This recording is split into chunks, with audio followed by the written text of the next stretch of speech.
आमकां जाणटेल्यांची काळजी घेवपाक जाय म्हणून प्रत्येक जाणटेल्यांचें आयुष्यमान कार्ड हे प्रत्येक हॉस्पिटलांत ते आयुष्यमान कार्ड जे आहा पळय न्ही युटिलायज जातलें. जेका कोण पळय म्हणजे आमी बरेचशे फावटी म्हणटा आपल्या फॅमिलींतलो मेंबर जर पळयना जाल्यार ताका सरकार तेजी काळजी घेवपाक समर्थ आहा.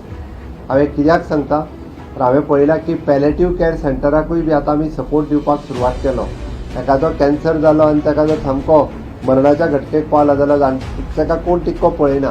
पण ताजी सुद्दां आतां आमी पॅलेटिव्ह कॅर जे सेंटर सुरवात जालां थंयसर सरकारान पॅलेटिव्ह कॅर सेंटराक पयशे दिवपाची सुरवात केल्या.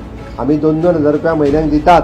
आमी तुमकां जे वखदांक जाय पळय न्ही म्हणजे कितें ट्रिटमेंट जाय जाल्यार तेजें वेगळें कार्ड दिलां. ताका तुमकां त्या 2,000तल्यान पयशे मोडपाची गरज ना. आमच्या कार्डाचेर वचून ते तुमी वखदांचेय पयशे घेवपाक शकता. इतकी काळजी सरकार घेता म्हणून म्हाका दिसता की आमचे जाणटेले हे हेल्दी उरचे, ते बरे हॅप्पी जगचे. आमी जेका म्हणटा की हॅप्पीनेस इंडेक्स वाडचो तांचो, ताज्याच खातीर सरकार सर्वतोपरी तुमच्या बरोबर आसा.